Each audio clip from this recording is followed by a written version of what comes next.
I would also request our esteemed panelists for the session to join on the stage Aman Sharma, Hiral Sharma, Dr. Elena, Vijay Kamath, and Payal Mittal.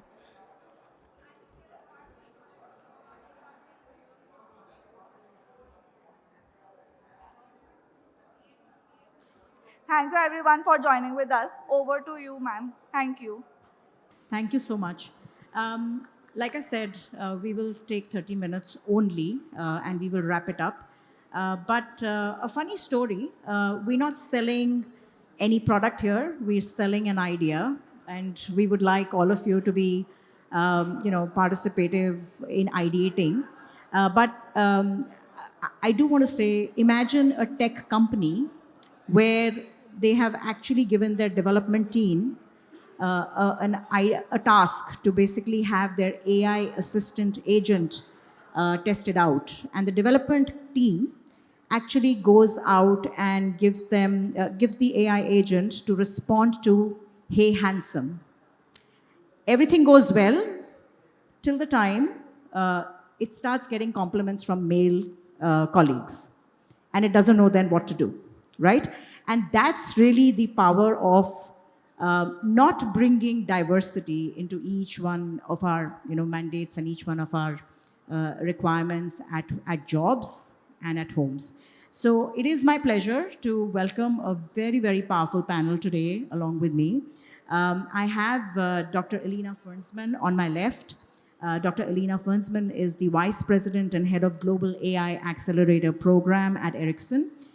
She is also driving artificial intelligence innovation across companies' operations of Ericsson through multi-jurisdiction framework.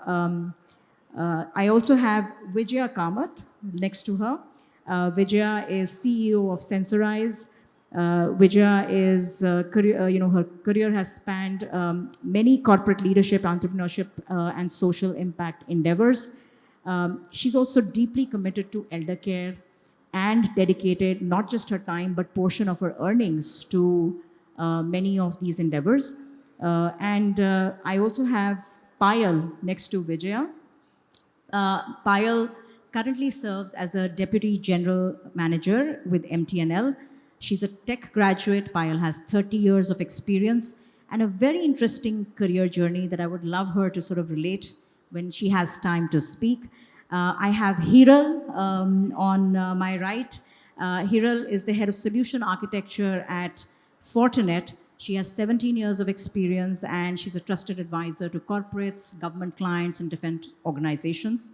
I have Aman Sharma right on my extreme right. She's got 23 years of technology experience. Aman has worked across US, UK, and Asia Pac, and she's navigated her organizations through several journeys of cultural and technology transformation. So thank you, women. Thank you so much, ladies, for joining me in this panel. My first question, in no particular order, but Vijaya, you get it because you are the CEO, and CEO has a lot under their mandate. My question to you is, how does diversity of thought and diversity of experience strengthen organizations as they go along their growth journey? Thank you, Manisha. I mean, I think this is what I do every day. I've just prepared some points so that I don't miss out on anything important. Innovation thrives, when people who think very differently, come together to solve a problem.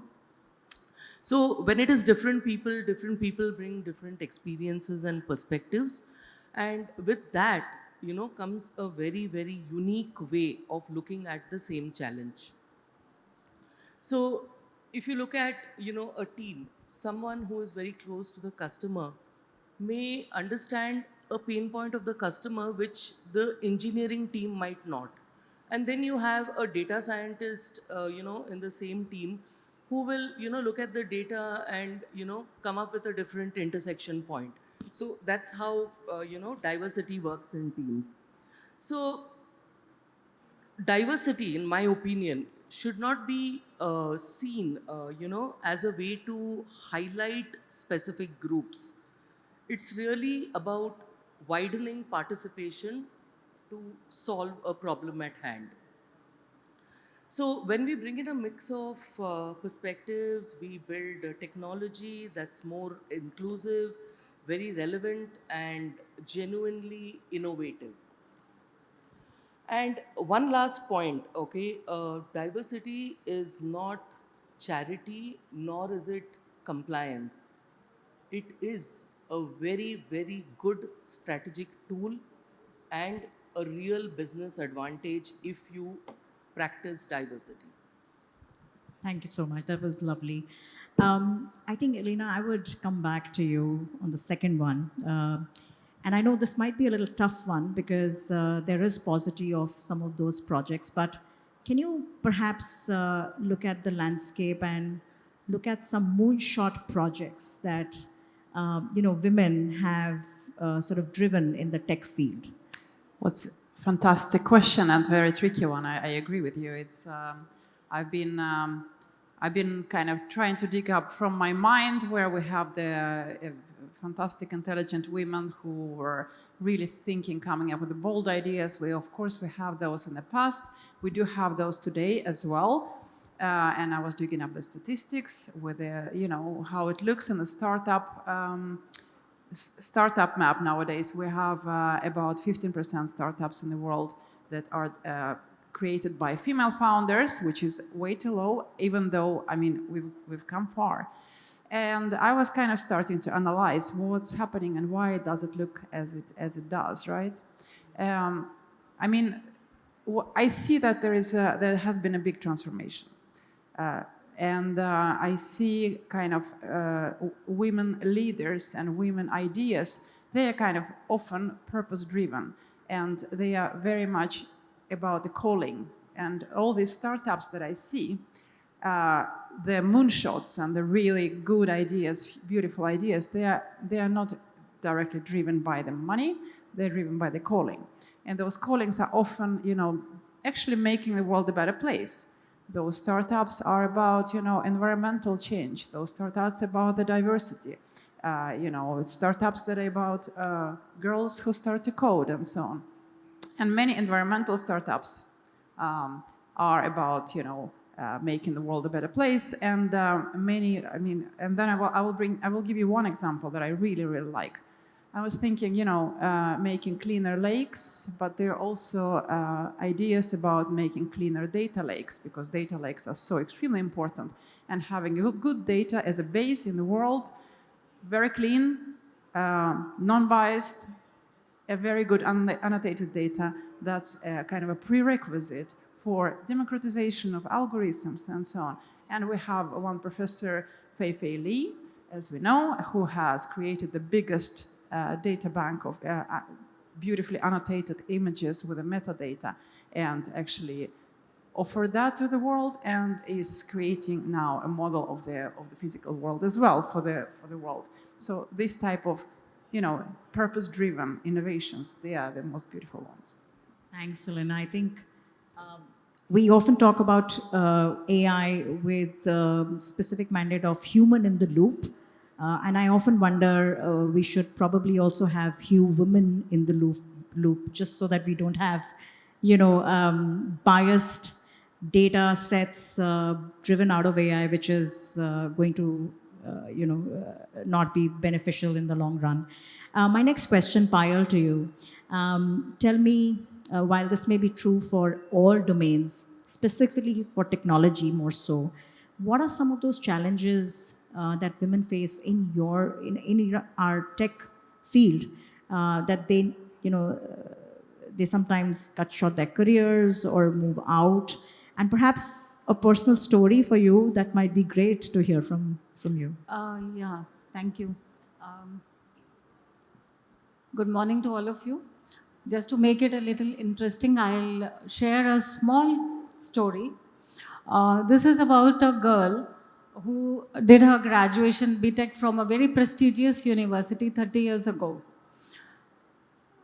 Started with the tech industry. She was managing an electronics manufacturing division, which required long fixed working hours, sometimes even staying into the nights to meet the dispatch deadlines. 6 years into the job, she gets an opportunity to shift into a government job. Despite the fact that she was doing very well, getting recognition for the hard work, out of turn promotions, best employee awards, and most important, she was enjoying the work. But she chose to switch. Why? She chose to switch at a lesser salary on a lower grade. The reason? Societal pressure, and plus the fact that she had got married and she could understand the family responsibilities by that time. So, also her mother played a very pivotal role because the mother herself had to leave her own job 25 years ago when she had that girl as the second daughter. So she decides to switch. Moral of the story: that runs in the family? No. That runs in the society. She, and another moral of the story, this is my story. I did this 25 years ago. I left the tech industry to join into a then government job, now a semi-government one. So now that 25 years down the lane, the statistics are still staggering. It is not because the women lack talent, ambition, or skill. Writing on the wall is very clear. There is a systemic issue that demands attention. Majority of the tech industry women leave the jobs mid-career. There is a combination of barriers: toxic workplace cultures, unequal pay, rigid schedules, and a lack of support systems. I think all of us agree on this. Add it all together, it becomes nearly impossible for many women to balance their professional aspirations, I would say aspirations, with their personal responsibilities. So, leaving jobs midway is less a true decision and more the result of these barriers that makes staying unsustainable. So, my take on this, like, in case you want me to, I think that's the next question. Like, what are the suggestions? Of course. Yeah. So, see, flexibility in schedules can probably encourage women to stay and balance their personal and professional lives. It might be so that people, the colleagues, the male counterparts might see it as a charity, but it's not so, because the society and the industry have to balance each other. We cannot change the society overnight. Of course, things have changed down the 50 years, that the story I told you. Things have changed, but still we need to change more. So, over to Manisha again. Thank you. Thanks a lot. So I think the topic of today's discussion is primarily women in tech bringing disruptive ideas and diverse minds. And the panel here stands for the women leadership in tech. But the question to you, Hiral, is tell me, how does visible role models of women in tech drives the younger generation to inspire, to aspire for more? How, and I'm sure we all have done that, but would love to know more. Okay. Thank you, Manisha. First and foremost, thank you so much, IMC, for giving us this opportunity to interact amongst the diverse experiences within women. I think before I, answer your questions, just around the room, I want to go and see. Today, luckily, at least this room, though it's not completely filled, it's an equality, at least in quantum, in the gender, I could say. with 5 of us representing here, and there are some women there and some women who are hosting it, at least there's an equality. But unfortunately, the topic is women in tech, and we don't have audiences to hear about it. How are we bringing the changes that we are looking forward to have? I mean, I can talk about role models that Manisha is asking about. All of us trying to be one and trying to influence in our own capacity. The organizers are trying to influence in their capacity by having these conversations around.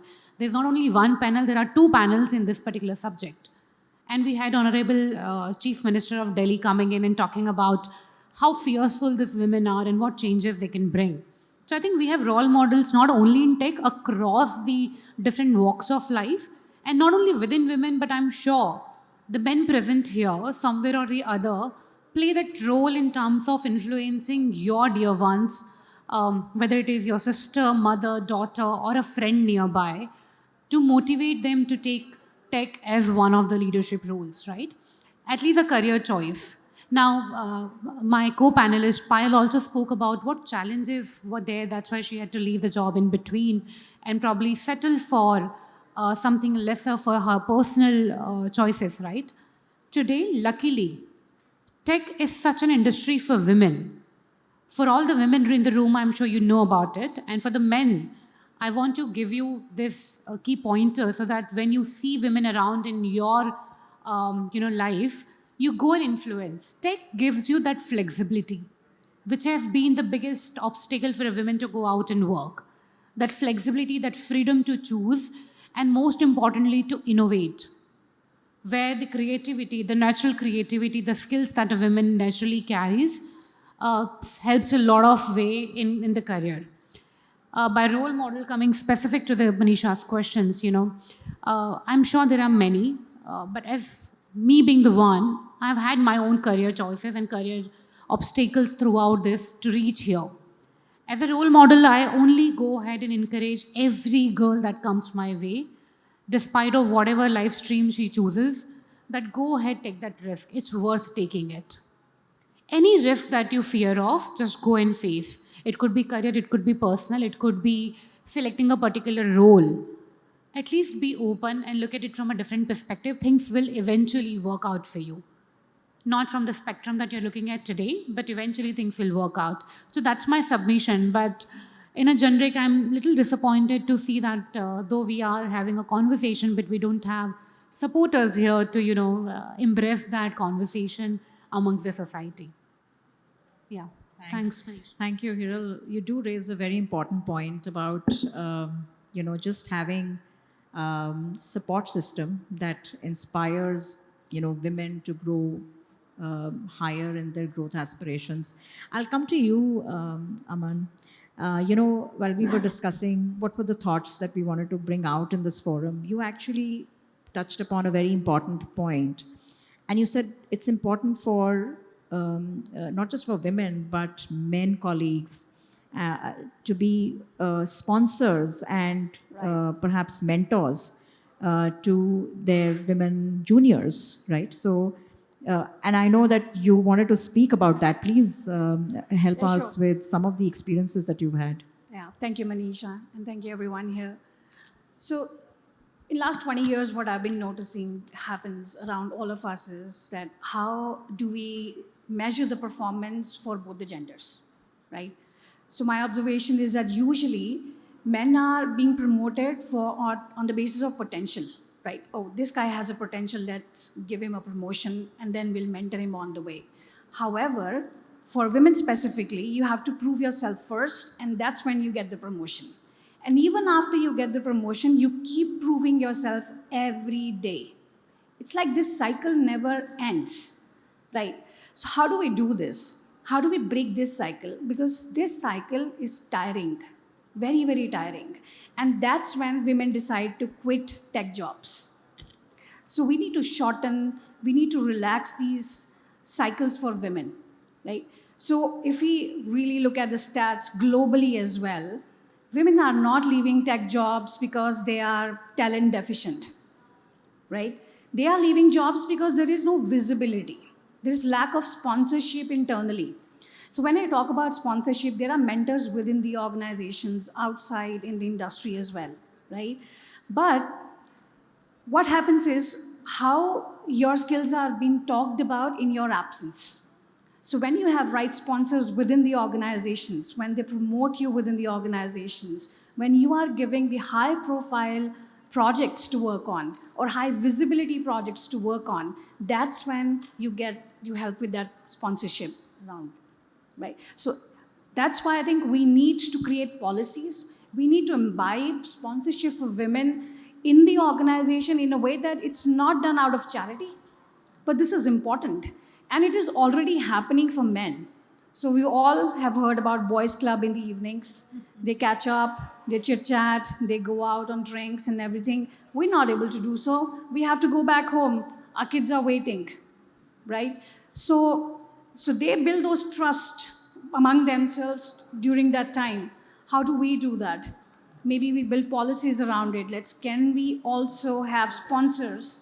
Those are in the evening sitting together within the organization or not? Like, thank you. Thank you. Thanks a lot. I love the fact that people are making such important points and keeping it so short and having respect for everyone's voice here.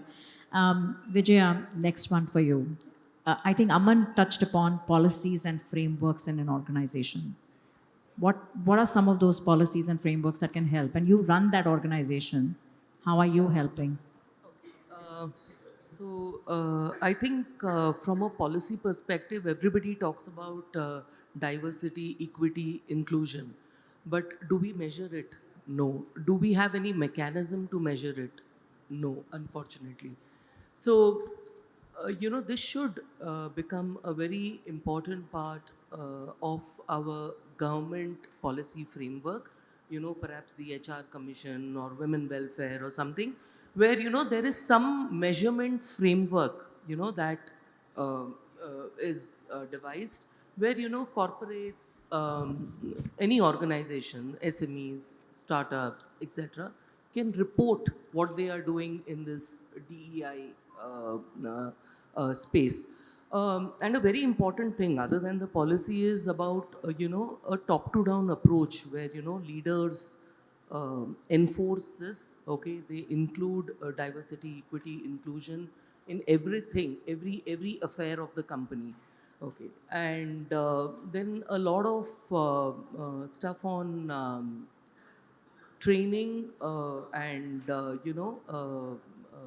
education, that is, the whole organization should be trained on what this diversity is all about, because unless people are aware, then implementing that is always an impediment.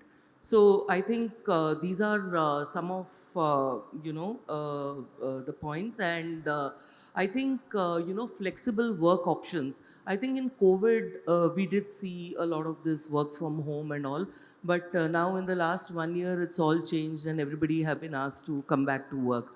But imagine a lady who's just given birth to a child, and she has to take care, or people who have old parents, who need that elder care. So, if organizations can build, infrastructure or a support ecosystem, for people, they can leave all those worries, aside and still continue to focus on work. So yeah, so that's what I feel people should do. And from a sensorized perspective, we have all the health insurance and the maternity benefits. I mean, everything that we need to do as an HR organization. But yeah, I mean, if there is any framework that the government comes up with, we'd be very happy to implement that. Thank you. Elena, last question before I do the rapid fire with all of you. I want to ask, what can boards of companies and leadership of corporates and workplaces can do to basically ensure that there is momentum in the topic we are talking about, and bringing more people to tech and more women to the leadership in tech? Yes, absolutely. I mean, there is a lot of things being done in companies, for sure. What we are talking about in the boards, there is women in leadership organizations, there is mentoring organizations, there is some kind of I loved your woman in the loop metaphor. It's great.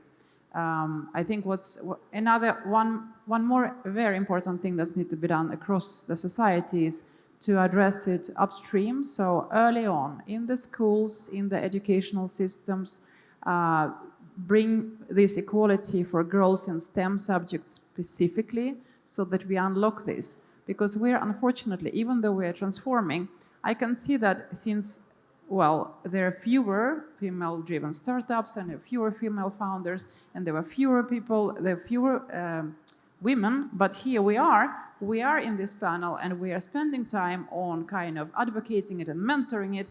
And in every board, we want to have a woman in the loop in every coaching session, and that adds to the stress. And then we have those kids waiting for us in the evening.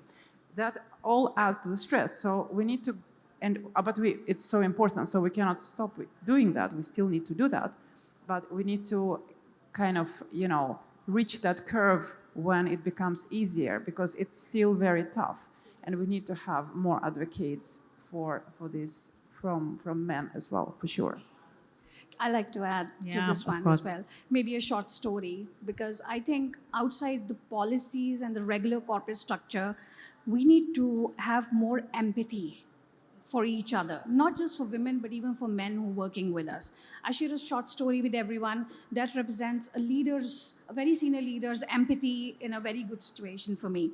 So I was in the US back in 2015, I'm talking about, and I was trying to seek time from a very senior leader of a global telecom, and I got his time from 3:30 p.m. to 4:30 p.m.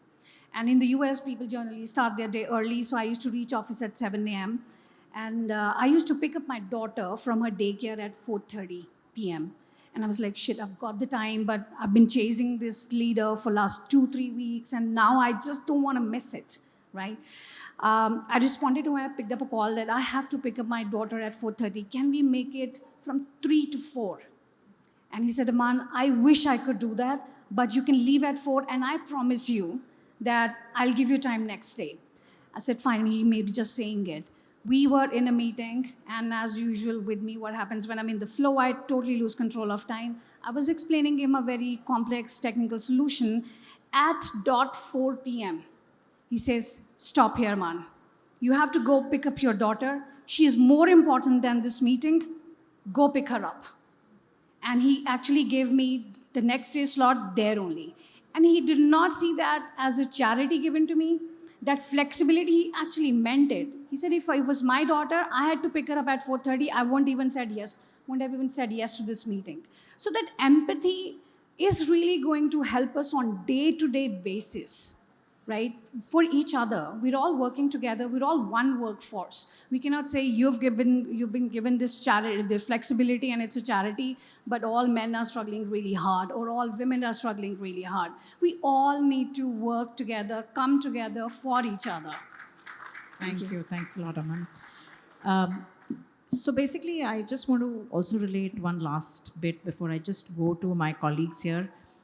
If you remember 2008 financial meltdown, it was brought upon by Lehman Brothers, who went down in the financial crash. And the Harvard Business School actually had a study on that. And the one single prime reason for Lehman Brothers to go down was because their board of directors were homogeneously 10 people, all white, all male, all finance and accounting background stalwarts, and they had no diversity of opinion, conflict, or conversations. Everything was driven through consensus, and that was given priority over, just creating thought structures which are perhaps divergent. So, with that, I think it's important for all of us to ensure that we bring diversity into everything that we do, into our leadership structures, our work teams, and create more inclusive environment. And I will actually ask, like literally 30 seconds, and we'll restrict it to 30 seconds. Payal, what is your dream for women in tech in future? I feel women are more creative, can work better in budgets, bringing more innovations in lesser resources. By instinct, they are better equipped to handle conflicts and maintain a harmonious work environment. Yesterday, in one session, someone said, bring glamour to the manufacturing industry. Yes, of course, they can bring. Diversity can bring glamour to anything. And I think if we follow the right path now, make some right policies, the imbalance can be managed. And in a few years from now, we will not be having these sessions, women in tech, no. We'll be having the sessions on men in tech. Nice. Vijay, 30 seconds. I think my wish for women in technology is that, you know, we stop waiting for permission and we start taking our place at the table, okay? And we should bring our full perspective and confidence, okay? Because that is where real innovation happens, okay? And another thing, we've all been talking about workplace, but I think it all starts at home. Parents, you know, who have girl children, you need to give them that confidence right from the time they are born till they come to that age of 18 years where they take the leap into the technology field, okay? So it's very important, it is ingrained in them that they are the best, they can be the best, and you know, there is a sky which is the limit. So that is very important, okay? Pass on to you. Thank you. Elena, your dream. So my dream is when it will become so natural and easy and diverse. And I will refer to a book by Malcolm Gladwell, which is called The Revenge of a Tipping Point. And tipping point is the point where we reach the point when everything becomes just easy and natural. We're not there yet. And I can give you another analogy. It's like when you kind of introduce AI technologies in the telecom sector. It's a very, you know, traditional, heavy telecom sector. It's hard in the beginning. You need to do it, it's hard. And you reach a tipping point, and then all of a sudden it's easy. I want to reach the tipping point with our women and the acceptance and diversity. Thank you. Hiral, your dream and your wish. Yeah. Well, the wish is simple. I just wish and hope that nobody assumes on somebody's behalf. Usually women are not even given the right of refusal because there's a preconceived notion that, you know, she's just got married, she'll go through the maternity journey, or she's the new one, what time she'll work, if this is an odd hour, how she's a girl, how will she perform her duties. Don't assume, let her refuse. So give her the right of refusal. Once you have the right of refusal, whether it is a girl or a boy, man or woman, does not matter. Give everybody equal right of refusal. Don't assume on their behalf. And as far as the tech is concerned, I think the change has already happened. The future is unfolded in itself. Look at all the relevant tech today from a disruption perspective is AI. Most of the AI agentic voices are female voices, be it Siri, Alexa, they are all talking to us in feminine voices. Or even the robots that we see are more women. So what Payal said that, you know, we will soon be having conversation around bringing AI on a male voice. Well, you can do that too. But I think the future is already unfolding in itself today from where we started and more to come our way. So more power to everybody here. Aman, last word. Yeah, I think pretty much everyone has covered everything, but I think all we're looking for is one workforce. No men, no women. Awesome. One Awesome. workforce is my wish, where all of us are equally working, all of us are equally respecting each other's challenges. That would be my wish list. Thank you. And I'll just say, in my own mind, the true parity of women versus men, and it's not a versus, between men and women will be when you will find women at the top of the echelons of the organization as like incompetent as sometimes, you know, our colleagues are. So this is really tipping me on the other side of the spectrum, but that's really, it's going to be complete parity. Okay, thank you so much for this time. And we have taken 35 minutes, but I'm glad we did, and I'm sure you all enjoyed. Thank you so much.